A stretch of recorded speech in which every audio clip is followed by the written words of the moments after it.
En realidad hay que pensar que un trabajo, una prueba, un examen es parte de ese proceso de enseñanza y también es una oportunidad para aprender. Entonces, así como a lo largo de todo el proceso es importante la retroalimentación, justamente como en general en las situaciones de prueba o de trabajo final o de trabajo de integración, lo que uno intenta es proponer un tipo de desempeño que articule partes importantes de lo que era importante aprender.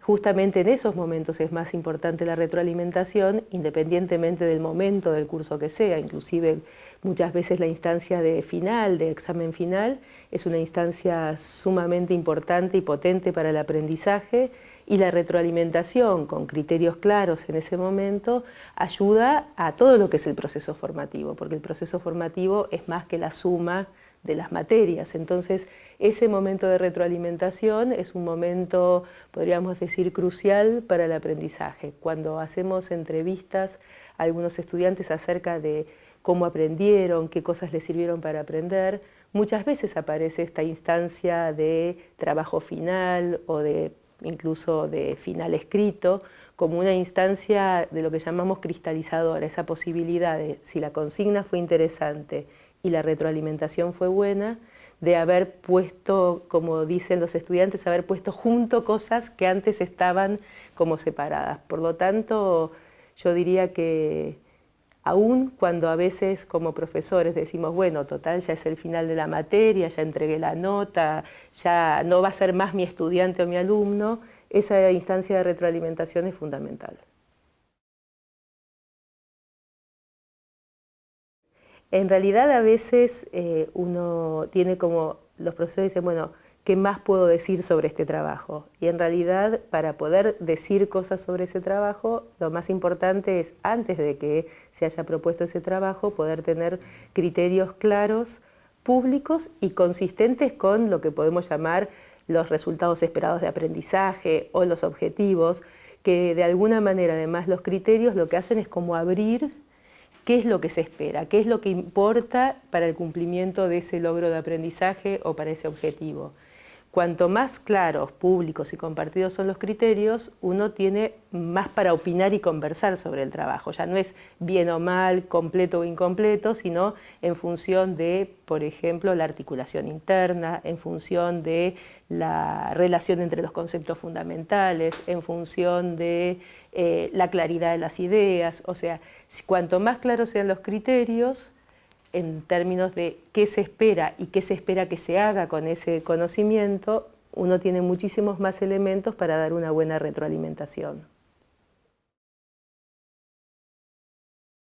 Fundamentalmente una buena retroalimentación tiene algunas condiciones, podríamos llamarlo, ¿sí? Y algunas características.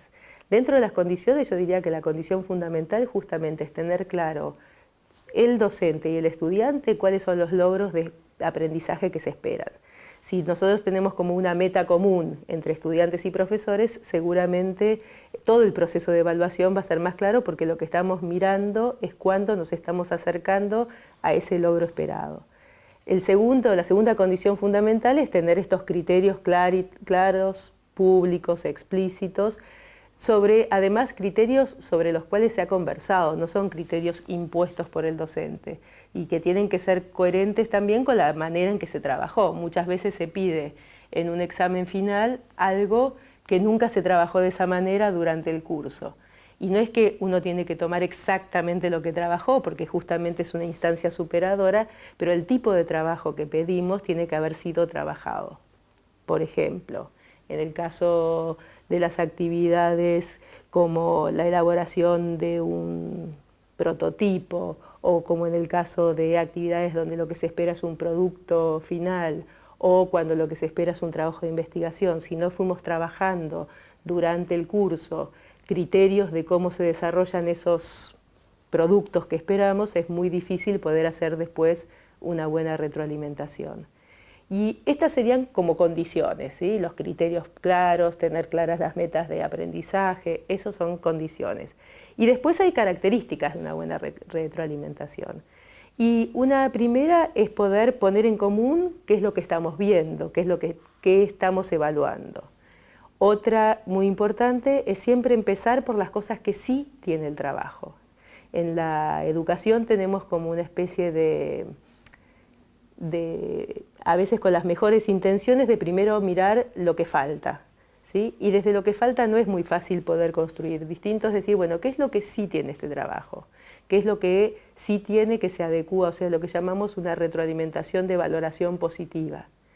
Luego uno puede pasar a las inquietudes, a las sugerencias, a lo que probablemente falta, para poder entonces ahí, además una buena retroalimentación debería orientar de cómo hacer el paso que sigue. No simplemente decir esto no se logró, sino qué es lo que podría hacer yo como estudiante para poder avanzar en eso que se espera de mí. Qué tipo de trabajo, qué tipo de actividad para rehacerlo, qué tipo de mejora.